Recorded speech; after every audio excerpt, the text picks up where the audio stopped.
안녕하세요. 쇼파를 보는 자입니다. 오늘은 제논의 역설로 예측하는 정치 논쟁의 결말에 대해서 이야기를 나눠보고자 합니다. 거북이와 아킬레스의 달리기 경주가 펼쳐집니다. 거북이는 보통 거북이고 아킬레스는 당대 최고의 달리기 선수가 됩니다. 그런데 이 경주에는 단 하나의 조건이 선행되어야 성사될 수 있습니다. 그 조건은 거북이가 아킬레스보다 앞선 위치에서 출발해야 한다는 것입니다. 화면을 보면 2레인에 아킬레스 그리고 4레인에 거북이가 있습니다. 그리고 달리기 시합을 합니다. 거북이는 아킬레스보다 10m 앞에서 출발하는군요. 과연 승자는 어느 쪽이 될까요? 아킬레스는 거북이가 있는 곳까지 달려갑니다. 그러면 거북이는 아킬레스가 달린 시간 동안 그도 앞으로 달려가게 됩니다. 아킬레스가 또 거북이가 있는 곳까지 달려갑니다. 그러면 거북이 역시 아킬레스가 달린 시간 동안 앞으로 달려가게 됩니다. 이와 같이 진행하다 보면 아킬레스는 결국 거북이를 이기지 못한다는 상황으로 결말을 맺게 됩니다. 상식선에서 생각할 때 아킬레스가 거북이를 이길 수 없다는 터무니없는 결말로 이 경기는 끝을 맺지만 그 결말을 반박할 만한 주장 또한 하지 못합니다. 이것은 그 유명한 제논의 역설입니다. 역설은 언뜻 보면 일리가 있고 언뜻 보면 일리가 있는 것처럼 생각되는 것임에도 불구하고 분명하게 모순되거나 잘못된 결론을 이끌어내게 하는 논증이나 사고 실험 등을 일컫는 말입니다.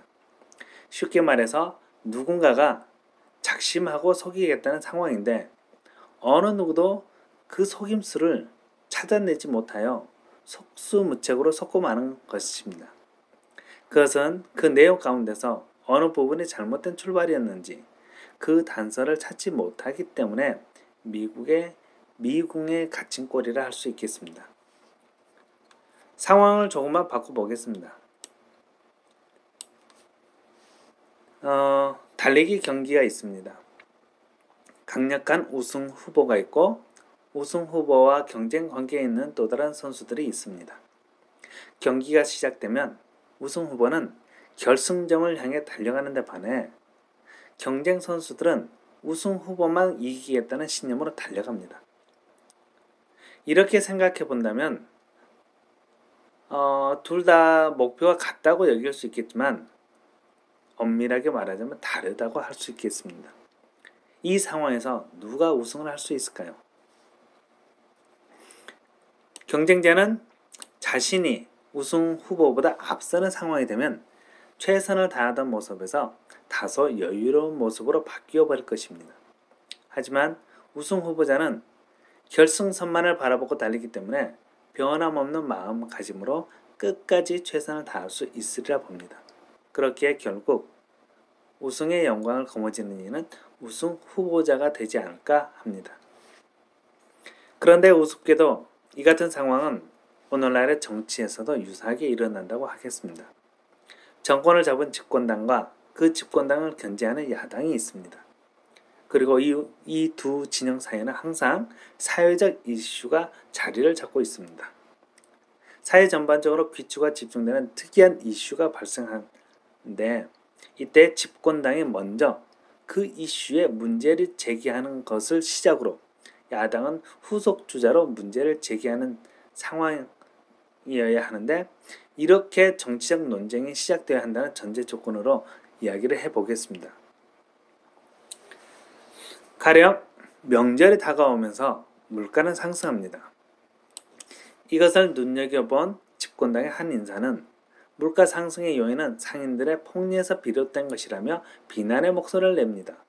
그러자 곧이어 물가 상승의 해결에 초점을 두지 않고 단지 물가 상승 요인을 상인들의 폭리라고 지적했던 집권당 인사의 의견에 반대하는 목소리를 야당에서 냅니다.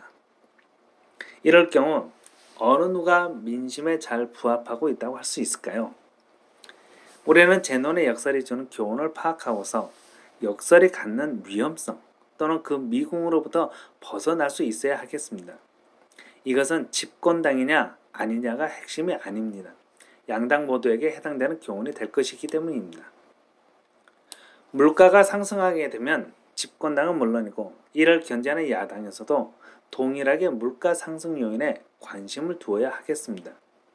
그리고 누가 먼저 정확한 분석을 토대로 시대에 합당한 해결 방안을 제시할 수 있는지를 경쟁해야 하리라 봅니다. 물가 상승은 민생 현안 가운데서도 시민들의 입장에서 볼 때 자신들의 삶과 집결된 가장 시급한 문제이기 때문입니다. 즉 시민의 관심이 가장 큰 비중 있는 민생 현안이라 할 때 그 민생 현안에 대해 가장 빠르고 합리적이며 서로 만족할 수 있는 해결책을 제시한다는 것은 시민들의 마음을 한순간에 휘어잡을 수 있는 절호의 찬스가 될 것입니다. 모든 권력은 국민으로부터 나온다는 헌법 1조 2항을 믿는다면 최우선적으로 민생 현안을 해결하는 이가 민심 곧 국민으로부터 나오는 권력을 이양받는다는 사실은 어찌 보면 너무나 당연한 내용 아닐까요? 그런데 집권당은 민생 현안을 바라보고 있는데 야당은 엉뚱한 곳을 바라보고 있거나 또는 그 반대로 야당은 민생 현안을 바라보고 있는데 집권당은 엉뚱한 곳을 바라보고 있습니다. 그럼 민심은 어느 쪽으로 흐를까요?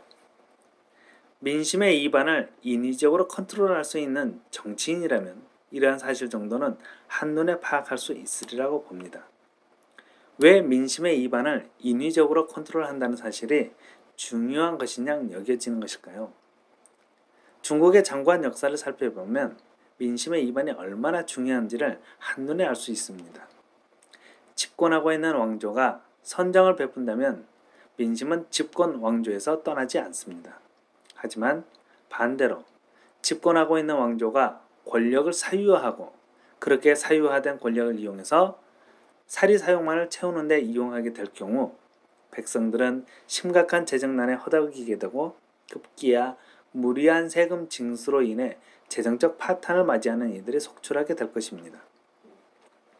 그러면서 자연스럽게 그 왕조를 향했던 민심이 떠나게 되는데요. 이를 계기로 새로운 권력체계가 등장하게 됩니다.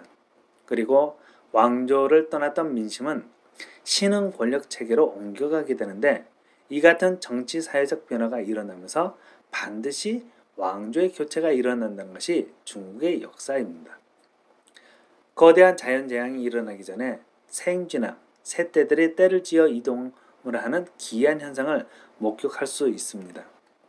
말 못하는 하찮은 짐승들이지만 그 땅을 떠나 이사 또는 이반하는 현상들이 목격될 때 그 땅에는 어느 누구도 거부할 수 없는 대격변이 일어난다는 것을 알 수가 있는 대목입니다. 그래서 지혜가 있는 자라면 이와 같은 이반의 징조가 일어나는지를 항상 눈여겨보아야 할 것입니다. 제갈공명과 같은 책사는 경전과 사서에 능한 자들입니다. 경전은 유교 경전이나 불교 경전 또는 성경과 같은 것으로서 만물의 이치가 기록되어 있습니다. 그리고 사서는 어떤 원인에 의해서 어떻게 진행되었는지는 모르지만 일단 우리 눈앞에 일어난 명백한 사건들이 상세하게 기록되어 있습니다. 일반 사람들은 역사적 사건에 대해 어떤 원인에 의해 어떻게 전개됨으로써 그 같은 결과가 초래되었는지 납득 가능한 설명을 할 수가 없습니다. 그만한 능력이 없는 거죠. 그러나 책사들은 만물의 이치를 들어서 역사적 사건을 해석할 수 있는 능력이 있습니다. 그의 해석을 들으면 어느 것 하나 이치를 벗어나지 않고 마치 물이 흐르듯 이야기가 순조롭게 설명됩니다. 그리고 물이 멈춘 곳에 서서 주변을 바라보니 그 사건은 그렇기에 당연히 그 결과를 초래할 수밖에 없겠구나 라는 것으로서 모두가 인정하게 됩니다. 이러한 능력을 겸비하고 있었기에 유사한 상황이 진행될 것 같다 싶으면 책사들은 이치에 맞게끔 대응책을 준비하게 됩니다. 그럼으로써 의도된 결과가 나올 수 있도록 사건을 유인하곤 하죠. 거북이는 앞서 설명했던 제논의 역설에서 등장하는 거북이는 어찌 보면 정확한 목표를 바라보면서 달리는 자로서 이에 반해 아킬레스는 자신의 경쟁자의 뒷모습만 바라보며 달리는 자라고 할 수 있겠습니다. 그러기에 거북이는 민심의 이동을 눈여겨볼 줄 아는 능력을 소유한 자고, 그러기에 민심을 잡을 수 있는 민생 현안에 자신의 삶을 최선을 다해 바칠 수 있는 이들이라 하지 않을까 싶습니다. 그래서 이와 같은 안목으로 오늘날의 현실을 바라볼 때 지금의 조국 장관 일가에 관련된 사태에서는 과연 어느 누가 거북이라 생각할 수 있을까요? 우리 모두 각자 한번 생각해 보시길 바랍니다. 오늘은 여기까지 마치겠습니다. 감사합니다.